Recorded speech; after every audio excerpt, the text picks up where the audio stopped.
The rain poured endlessly over the Central Station underpass, washing the streets in muddy streams and drumming hard against car rooftops.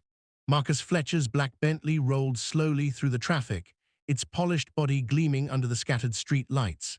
He sat in the back seat, scrolling through an email on his phone, when his eyes suddenly caught a figure on the roadside. He froze. There, drenched from head to toe, was an old man kneeling in the rain.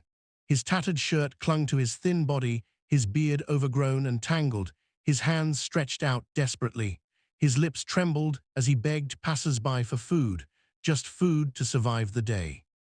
Marcus's chest tightened, his grip on the steering leather stiffened as his heart skipped a beat. That face, he knew that face. Memories slammed into him like thunder. He was 10 years old again, sneaking into the school's swimming pool after class, desperate to prove to himself that he could swim like the athletes he admired on TV. He had jumped into the deep end in his school uniform, smiling for a moment until panic swallowed him whole. Water rushed into his lungs, his tiny arms flailing helplessly. He was sinking, darkness wrapping around him until strong arms pulled him out. A man's voice shouting, "Stay with me, boy." It was him, the janitor, Mr. Patterson. Marcus's throat dried as he whispered in disbelief, "No, it can't be." He leaned forward, eyes locked on the man kneeling in the storm. The Bentley slowed to a crawl. The driver glanced back nervously, sensing the sudden silence in the car. "Sir, is everything all right?" Marcus didn't answer. His lips quivered, his mind racing. How could this be? The man who saved his life, the man who pulled him from death, was now a beggar in the rain. He reached for the door handle, his heart pounding. The driver tried to protest. "Sir, you can't step out here, the rain." But Marcus pushed the door open anyway. The cold water splashed against his Italian shoes as he stepped into the storm. Each step toward Patterson felt heavier, his breath sharper. He clutched the umbrella, shielding the frail old man who hadn't yet noticed him. "Mr. Patterson." Marcus's voice trembled. The old man lifted his face slowly. His eyes were weak, bloodshot, and tired. But when they met Marcus's, recognition flickered. Tears welled instantly. His lips parted, his voice cracking. "Marcus."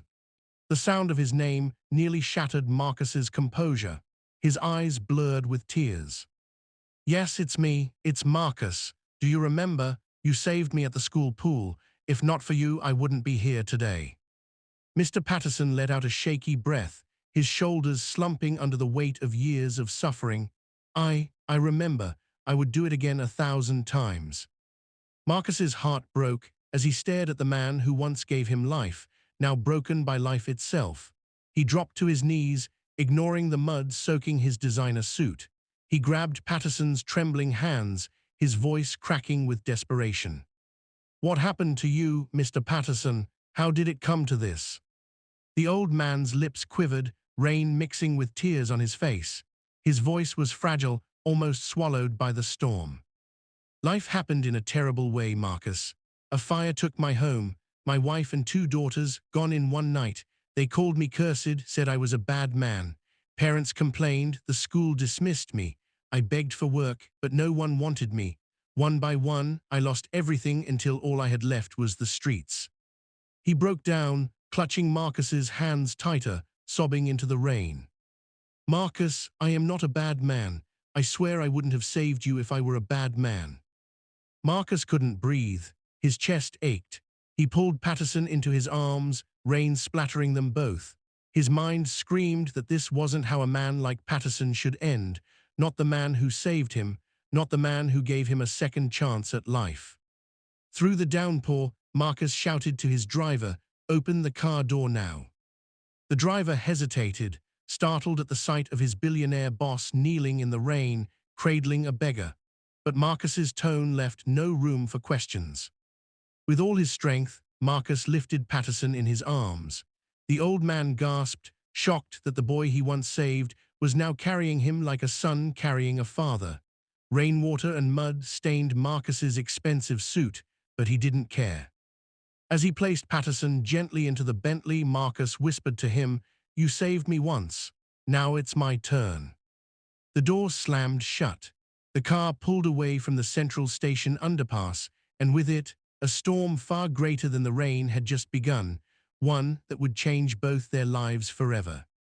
The ride to Metropolitan Medical Center was silent, except for the heavy patter of rain against the windows. Inside the Bentley, Marcus sat at the back beside Patterson, who leaned weakly against the seat, shivering. Marcus had draped his suit jacket around the old man's frail shoulders, though the cold still rattled his bones. Marcus's mind was racing. How could this happen? How could the man who saved me be left to beg in the streets? The thought tore at him like claws. He reached out and held Patterson's hand firmly, not caring that it was dirty and trembling. "Stay with me, sir," Marcus whispered, his voice raw. "You're not alone anymore, not while I live." Patterson turned his head slowly. His eyes were weary, but a faint smile flickered through his lips. You've grown into a fine man, Marcus. Your father would be proud." At the mention of his late father, Robert Fletcher, Marcus's throat tightened. He nodded silently, gripping Patterson's hand tighter. Moments later, the Bentley screeched to a halt at the hospital entrance. Marcus didn't wait for nurses. He jumped out, opened the car door, and lifted Patterson into his arms again. The hospital staff gasped as they saw a billionaire CEO soaked in rain and mud, carrying what looked like a homeless beggar.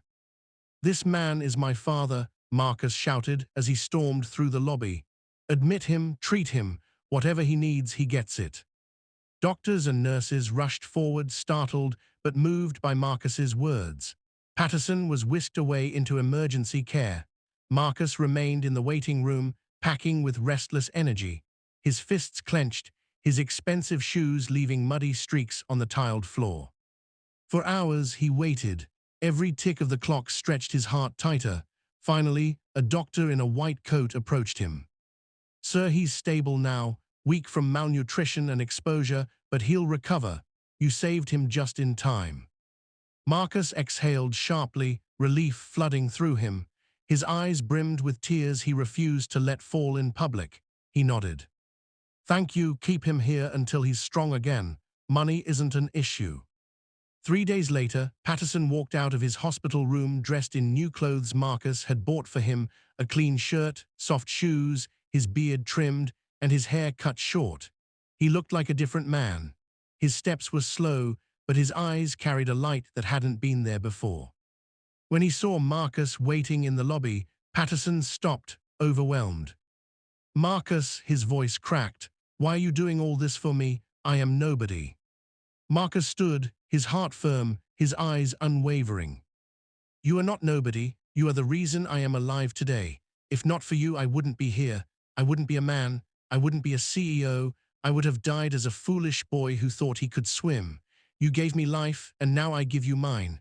From today, you are my father." Patterson's knees buckled, tears spilling down his face.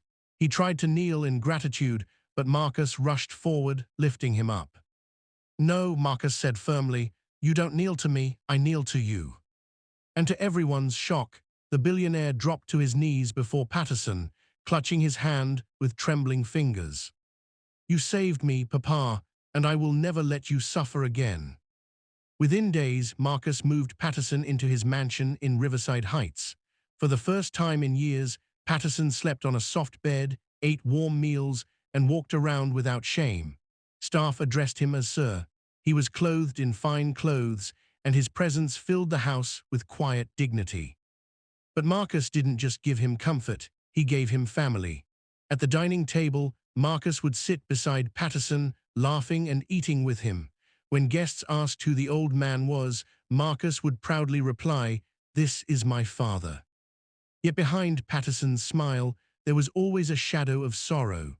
At night, when the mansion was quiet, Marcus would sometimes find him sitting alone on the balcony, gazing at the stars. "Do you miss them?" Marcus asked gently one evening, placing a hand on his shoulder. Patterson's eyes glistened. "Every day, my wife, my 2 daughters, they were my whole world. When the fire took them, it took me too. That's why I ended up where you found me." He paused, swallowing hard. "But having you call me father, it makes me feel like God gave me back a son." Marcus's throat tightened. He pulled the old man into an embrace. "And you'll never lose me, I promise you that." The weeks turned into months. Slowly, Patterson's health improved, and he began to tease Marcus like a father would. "You are too rich to be single," he would say with a playful grin. "When will I hold your child in these arms before I leave this world?" Marcus would laugh and shake his head, but deep inside, Patterson's words struck a chord. He had everything: wealth, power, status, but no family of his own. Then one evening, as fate would have it, Marcus attended a tech conference in the city. There he met Sarah, a brilliant young woman with fire in her eyes and a heart as passionate as his. Their connection was instant. Within weeks, dinners turned into dates and dates into love. When Marcus brought Sarah home, Patterson greeted her with fatherly joy. He pulled Marcus aside and whispered, "This is the one, don't let her go." Marcus smiled. "I wasn't planning to." Months later, the mansion lit up for Marcus's wedding. Guests filled the grand hall.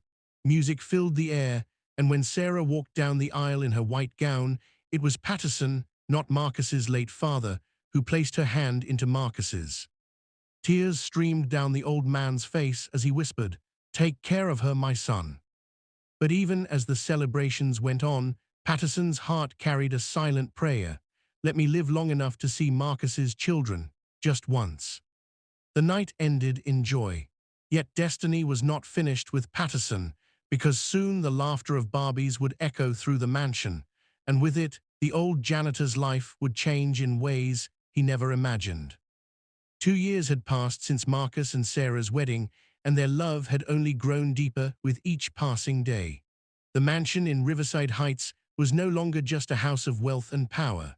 It was filled with warmth, laughter, and the quiet wisdom of Patterson, who had truly become a father to Marcus and Sarah alike. Then, one bright morning, Sarah called out to Marcus with tears of joy streaming down her face.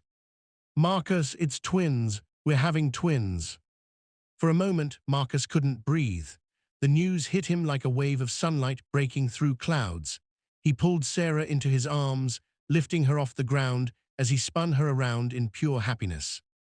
Patterson, who overheard the news from the hallway, rushed in with his walking stick, his face wide with astonishment. "Twins," Patterson gasped, holding his chest as tears rolled down his cheeks. "God has truly answered my prayer." He dropped his stick and hugged Sarah gently, then pulled Marcus close. "My son, my daughter, this is the blessing I begged heaven for. You have given me reason to live again." Months later, the mansion was transformed into a celebration ground when Sarah gave birth to a beautiful baby boy and girl. They named them Oliver and Emma. Patterson was the first to hold them after Sarah. His old hands trembled as he cradled both Barbies, staring into their tiny faces. "Oliver and Emma," he whispered, his voice shaking with emotion. "You don't know it yet, but your papa loves you more than life itself." From that day forward, Patterson and the twins were inseparable. Every morning, Oliver and Emma would run into his room to wake him up. He told them folktales about tortoises and clever rabbits, about wisdom and kindness, about mistakes and redemption. The twins would sit wide-eyed, giggling at his jokes, clapping at the funny twists, and resting their heads against his chest when sleep began to call. The mansion staff adored the sight. An old janitor, once homeless, under the Central Station underpass, now living as a grandfather figure to the heirs of one of the region's largest tech empires. But beneath the laughter, Patterson carried a quiet fear. At night, when the house grew still, he would sit by the window with the twins asleep in his arms and whisper to himself, "How much longer do I have? Will I live long enough to see them grow?" One evening, Sarah noticed him wiping tears from his face. She walked over softly and placed her hand on his shoulder. "Papa, why are you crying?" Patterson shook his head with a weak smile. "These tears are not of sadness, my daughter. They are of gratitude. I was once a man the world threw away, but now I am holding tomorrow in my arms." He kissed Emma's forehead and rocked Oliver gently. "But I pray God gives me more time. I want to watch them run, talk, and call me Papa until my last breath." Sarah's eyes glistened as she knelt beside him. You will, Papa, you will. You are not going anywhere soon. The years rolled forward. Oliver and Emma grew fast, their laughter filling every corner of the mansion. They adored Papa Patterson more than anything. On weekends, they dragged him outside to sit under the oak tree where he would teach them songs from his youth. When Sarah and Marcus were busy with work, it was Papa who fed them, played with them, and tucked them in with prayers whispered over their tiny heads. But one morning, everything changed. Oliver and Emma rushed down the hall to Papa's room as they did every day.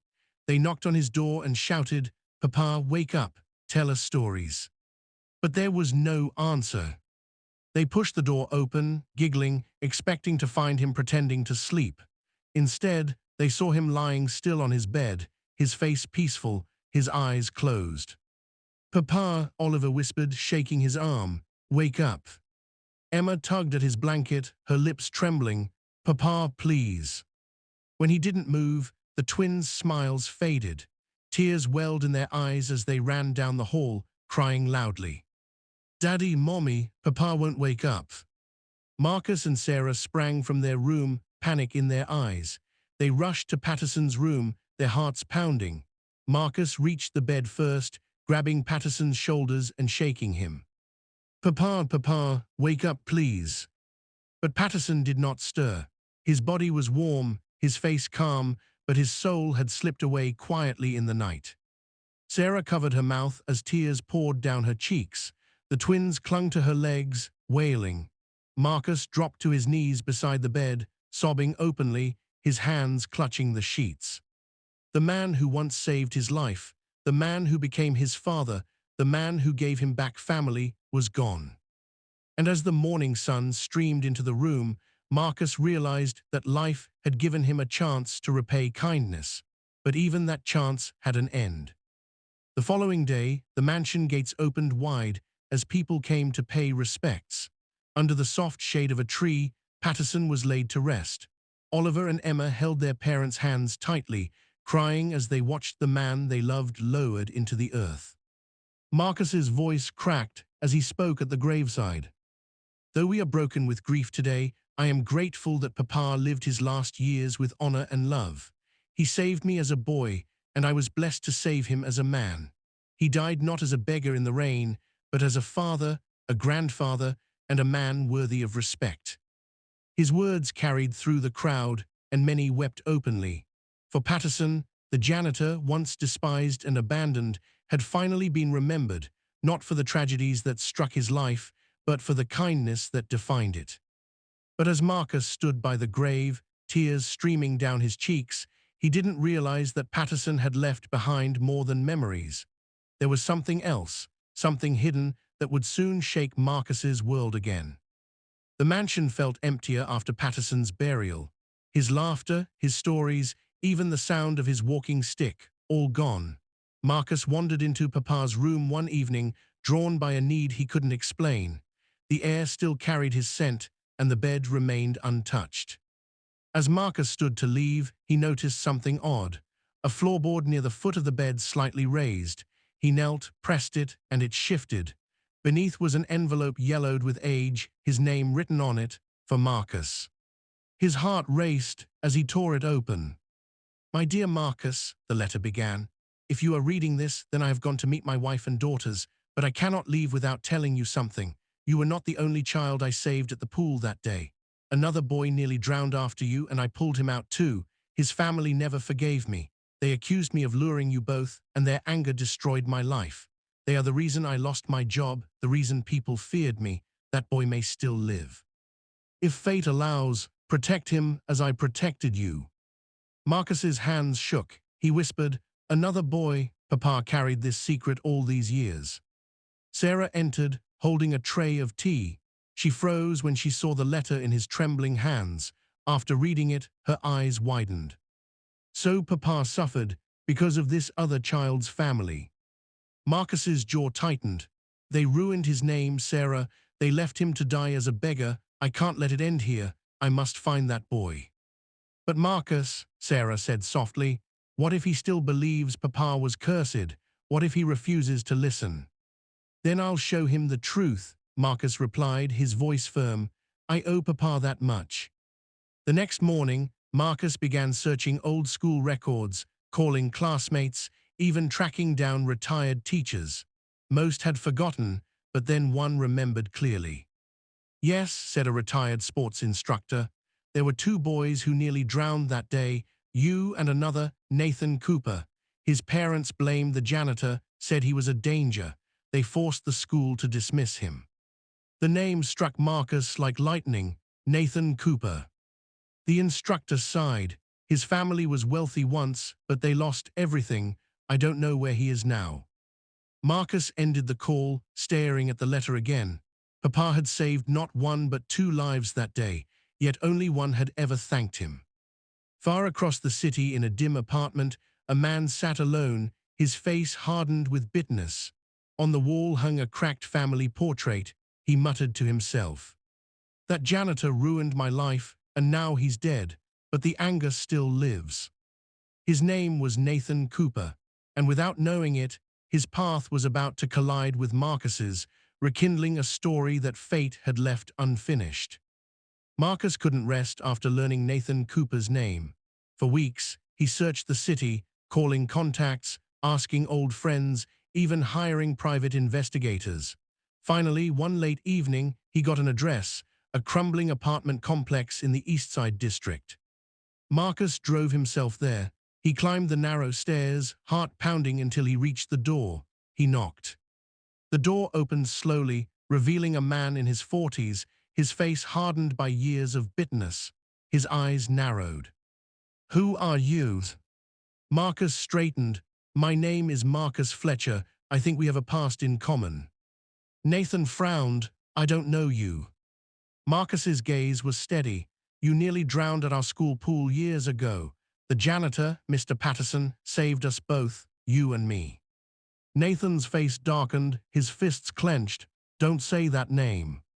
Marcus stepped closer. Why, he saved our lives. Nathan's voice shook with anger. My parents told me he lured us there. After that day, our name was ruined, our fortune lost. Everyone whispered that we were cursed because of him. My family blamed him until the day they died. Marcus pulled out the letter, his voice steady. Nathan, listen to me. Papa never hurt us. He risked his life to save us. He carried the shame your parents placed on him, but in truth, he was a good man. I lived with him until he died. He was my father. Nathan froze, his lips trembled, his eyes flicking to the old letter. Slowly, he took it from Marcus's hands. He read the words and his shoulders slumped. Tears slipped down his cheeks. He remembered me, Nathan whispered. After everything, he still thought of me. Marcus placed a hand on his shoulder. Yes, and his last wish was for me to protect you. Nathan broke down, covering his face with his hands. For years, anger had poisoned him, but now it crumbled into grief. Weeks later, the Fletcher mansion opened its gates again, not for sorrow, but for healing. Nathan stood at the doorway, nervous, until Oliver and Emma ran up to him, their laughter like sunlight. Uncle Nathan, they shouted, tugging his hands. Sarah welcomed him warmly. Marcus stood beside him, proud. Papa wanted us to be family, and now we are. Nathan's eyes filled with tears as he looked around. For the first time in decades, he felt a home. That night, as the family gathered under the oak tree where Patterson once told his tales, Marcus lifted his glass. Papa Patterson may be gone, but his kindness lives on. It saved me, it saved Nathan, and it will guide our children. The wind stirred gently through the leaves, and for a moment, Marcus felt Papa's presence there with them, smiling, content. The janitor who once saved a boy in the pool had, even in death, saved them all. If you like this story, comment, share and subscribe to our channel for more interesting stories.